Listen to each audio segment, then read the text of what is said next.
السلام علیکم ورحمۃ اللہ وبرکاتہ۔ بسم اللہ الرحمن الرحیم۔ عزیز طلباء، تفسیر کے آج کے سبق میں ہم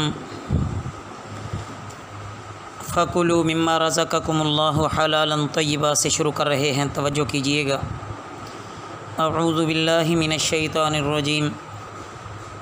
بسم اللہ الرحمن الرحیم۔ فَكُلُوا پس تم کھاؤ، مما اس سے جو رزقکم اللہ تمہیں دیا اللہ نے، حلالاً طیباً پاکیزہ حلال، وشکروا اور شکر کرو، نعمت اللہ اللہ کی نعمتوں کا، ان کنتم اگر تم ہو، ایاہ صرف اس کی، تعبدون عبادت کرتے۔ انما سوائے اس کے نہیں، حرم حرام کیا، علیکم المیتۃ تم پر مردار کو، والدم اور خون، ولحم الخنزیر اور خنزیر کا گوشت، وما اہل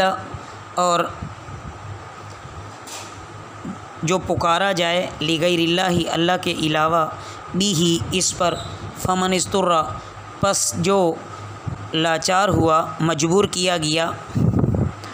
غیر باغن نہ سرکشی کرنے والا، ولا عادن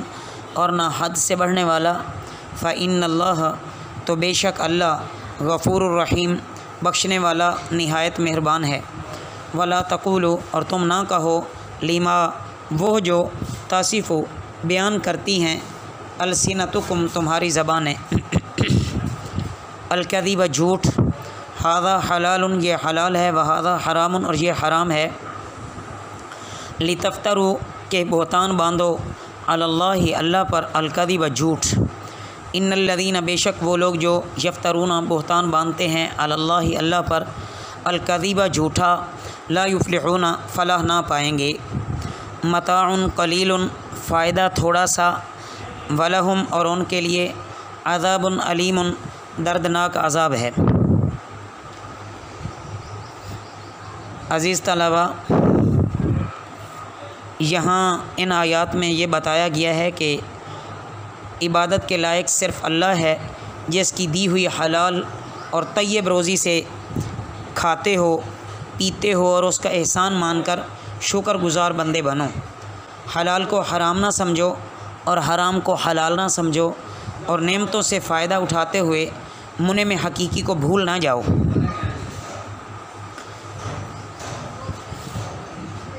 اس کے بعد چند حرام چیزوں کا ذکر فرمایا گیا ہے کہ تم پر صرف مردار کو حرام کیا ہے، اور خون کو، اور خنزیر کے گوشت کو، اور جس چیز کو غیر اللہ کے نام پر دیا گیا ہو، یعنی غیر اللہ کے ساتھ اس کو نامزد کیا گیا ہو۔ انہی چار چیزوں کا ذکر سورہ بقرہ، سورہ مائدہ اور سورہ انعام میں بھی گزر چکا ہے۔ بس اگر یہ چیزیں کھانے بھی پڑ جائیں تو اس صورت میں ہے جب انسان مر رہا ہو اور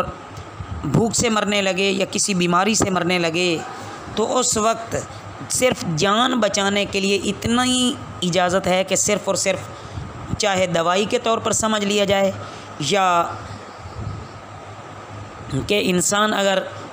اس کے پاس اور کوئی چیز نہیں ہے، صرف یہی مردار ہیں، حرام ہیں، تو اس کو وہ اتنا کھا سکتا ہے کہ بس اس کی جان بچ سکے۔ اس سے زیادہ کھائے گا تو گناہ گار ہوگا۔ یہاں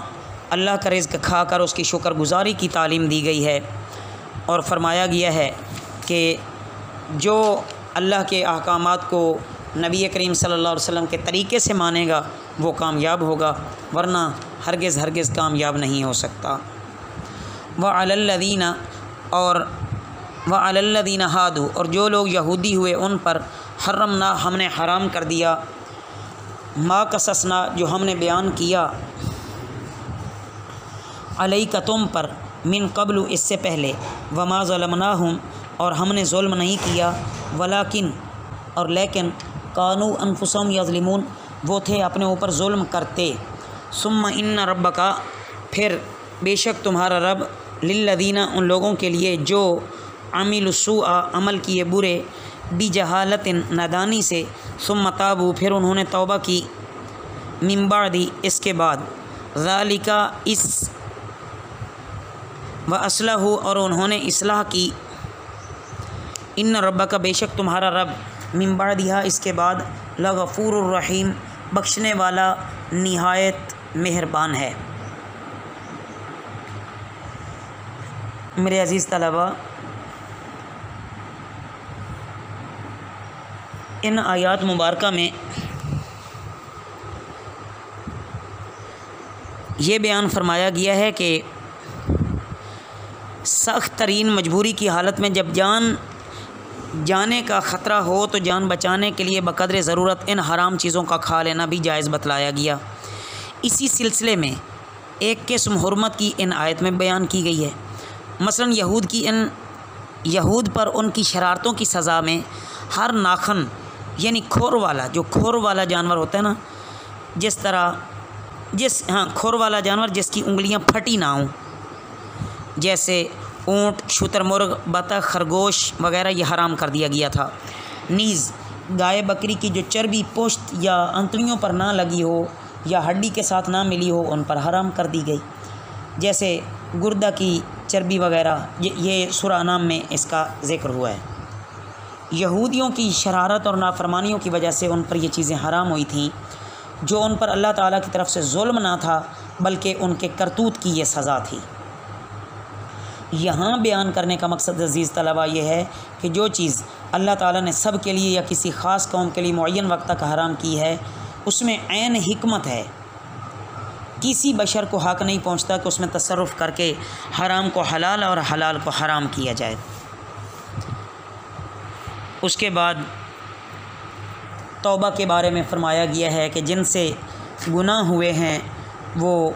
گزشتہ گناہوں سے توبہ کریں، آئندہ گناہوں سے بچیں، اپنے اعمال درست کر لیں تو اللہ غفور الرحیم ہے، ان کی توبہ کو قبول کرے گا اور ان پر مواخذہ نہیں فرمائے گا۔ باقی توبہ اور اس کی شرائط ہیں کہ ایک تو نادانی سے کیے ہوئے گناہ کی توبہ قبول ہوتی ہے، یہ جان بوجھ کر بھی کیے تو اللہ سے ندامت کے ساتھ معافی مانگے۔ دوسرا کہ توبہ کے معنی رجوع کرنے کے ہوتے ہیں کہ انسان دل سے توبہ کرنے کے بعد ہر ناگہانی طور پر بھی کوئی شخص مر جائے تو اگرچہ اس کو اپنی توبہ کے ظاہر کرنے کا وقت نہیں ملا، دل ہی دل میں اس نے توبہ کی، مگر وہ عند اللہ چونکہ تائب ہو گیا تھا اس لیے اللہ اسے بھی معاف فرما دیں گے۔ تیسری چیز یہ ہے کہ توبہ کے بعد اپنی قدرت کے مطابق جتنی اللہ نے قدرت دی ہے اس کے مطابق اپنے اعمال کی اصلاح کرنے کی فکر میں لگا رہنا چاہیے۔ اصلاح کا باب بہت وسیع ہے، قول، فعل، اعتقاد، عبادات، معاملات، حقوق، یہ ساری کی ساری چیزیں اصلاح میں شامل ہیں۔ بس توبہ حقیقت میں پشیمانی ہے اور اس کی اصل معرفت ہے اور ایمان کا نور ہے۔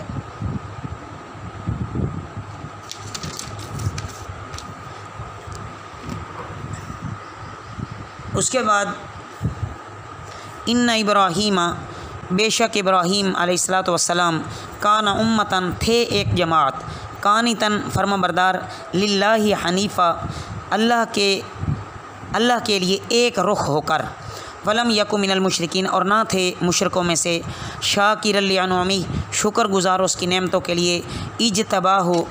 اس نے اسے چن لیا، وہداہ اور اس کی رہنمائی کی، الی صراط مستقیم سیدھے راستے کی طرف، وآتیناہ اور ہم نے اس کو دی، فی الدنیا حسنہ دنیا میں بھلائی، وانہ فی الآخرۃ اور بے شک وہ آخرت میں لمن الصالحین البتہ نیکوکاروں سے ہوں گے۔